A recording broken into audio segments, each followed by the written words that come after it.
Integer exponents. What is an integer and what are parts of a power? These are important things to understand. There's a really great story about the power of exponents in itself, and it's called One Grain of Rice, and it's written by Demi. If you get a chance, you should take a look at it. It's available on YouTube in its full story or parts of it, but it's a great example of exponents and how exponents can be used. So let's review what an integer is. An integer is a positive number, a negative number, or zero. And if we can also remember that an exponent shows repeated multiplication. In other words, it's going to tell us how many times we are going to multiply a number. So when we look at a number like this, 2 to the 5th power, this entire thing here, the entire part is called a power. Now, there's two parts to a power. We have what we call the exponent, which is that small little number that we find in the upper right-hand corner. And then we have the base, which is the larger number on the bottom left. We have to remember what this is telling us because an exponent shows repeated multiplication. This is telling us to multiply 2 5 times. 2 times 2 times 2 times 2 times 2. We do that, and then we end up with 32. So the value of the power of 2 to the 5th is 32, and it's made up of these parts to it. So if we take a look at it a little bit more further, here we have 3 to the 4th power, and if you do that, that's telling us that we have 3 4 times. We know that 3 times 3 is 9, so we can really regroup this a little bit and say that 3 to the 4th power is equal to 9 times 9, which is 81. We can take a look at it again this way. We have 5 to the 2nd power, or 5 squared, and that would be 5 times 5, which we know equals 25. So that gives us an idea of what positive exponents. So now let's take a look at negative exponents.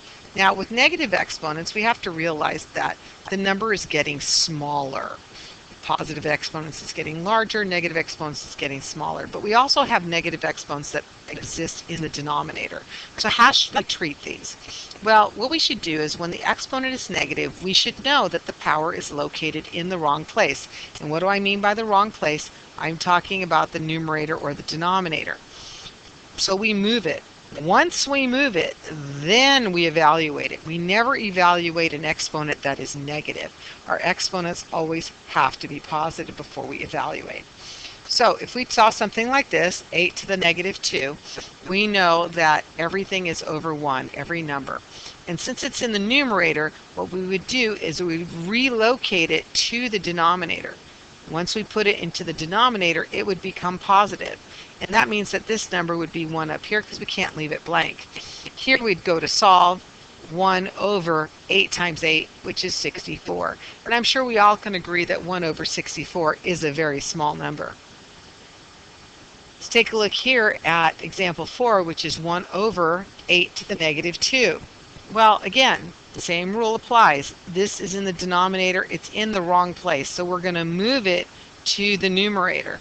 And once we move it, the exponent becomes positive, so we can continue. Now we could put it over 1, but is it necessary to show numbers over 1? No, it's not. So we're just going to leave it just like this. And we're going to solve. 8 times 8 is 64. It's almost like taking the opposite of something down here, so it's another way to think about it. Let's look at it from a point of view of variables, and will some things move and some things won't move. So here I have p to the 9th, q to the negative 4th, all divided by r to the 2nd power, s to the negative 3. So let's think about moving things to the right place. This p to the negative 9 is in the numerator. We need to move it to the denominator. Once we move it, the exponent becomes positive. Same thing with q to the negative 4. We're going to move it to the denominator, and the exponent becomes positive. Onto the denominator, here we have r to the 2nd power. That 2 is positive, so it's not moving or going anywhere, so it's going to stay in the denominator. And then we have s to the negative 3, and since it has a negative exponent and located in the denominator, we're going to move it to the numerator. And that will get everything all straightened out. Now, I've talked about positive exponents, negative exponents. Let's talk about zero exponents. And we know that any base to the 0 power equals 1. So here I have a base of 3. It's to the 0 power. It's going to equal 1.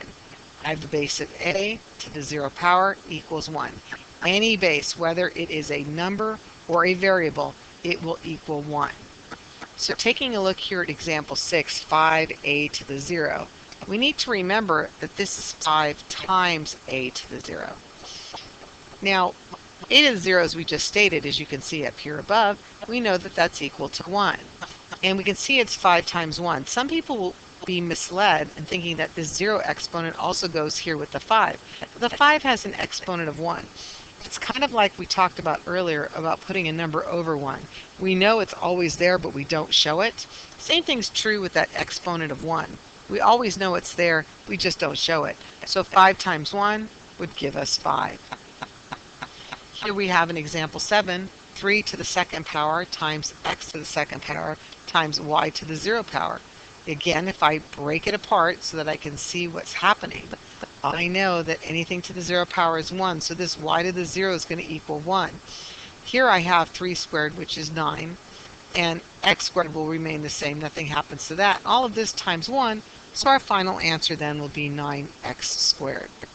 So hopefully you can see that how it works with the base and the 0 power. Now let's talk a little bit about the negative sign, and we have to remember that the negative sign is equal to -1. Another thing I want you to think about is the word opposite. We know that when we talk about the negative of something, we're talking about the opposite of it.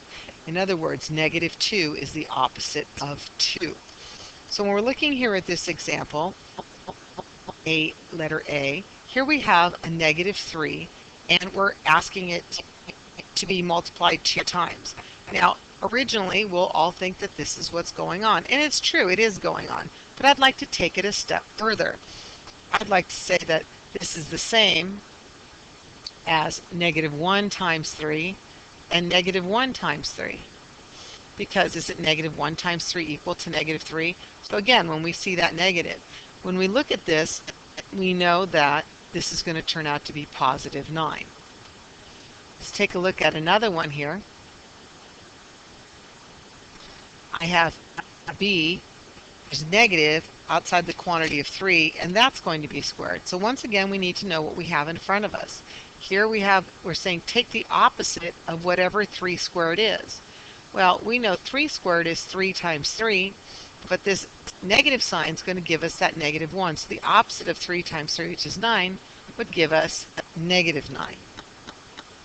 One more example of a negative in a different place.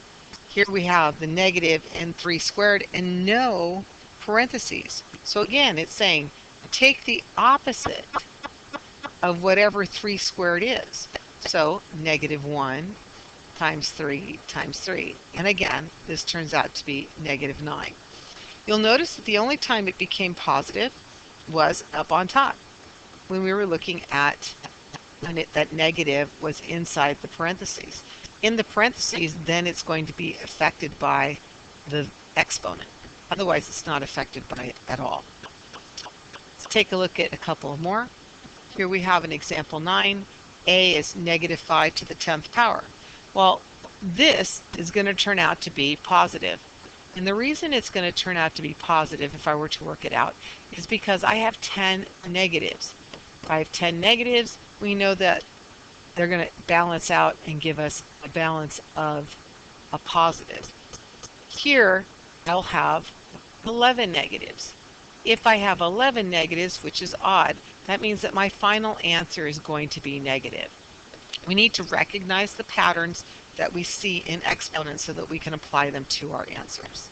Hopefully this helps get the basis going for basic exponents and understanding integer exponents.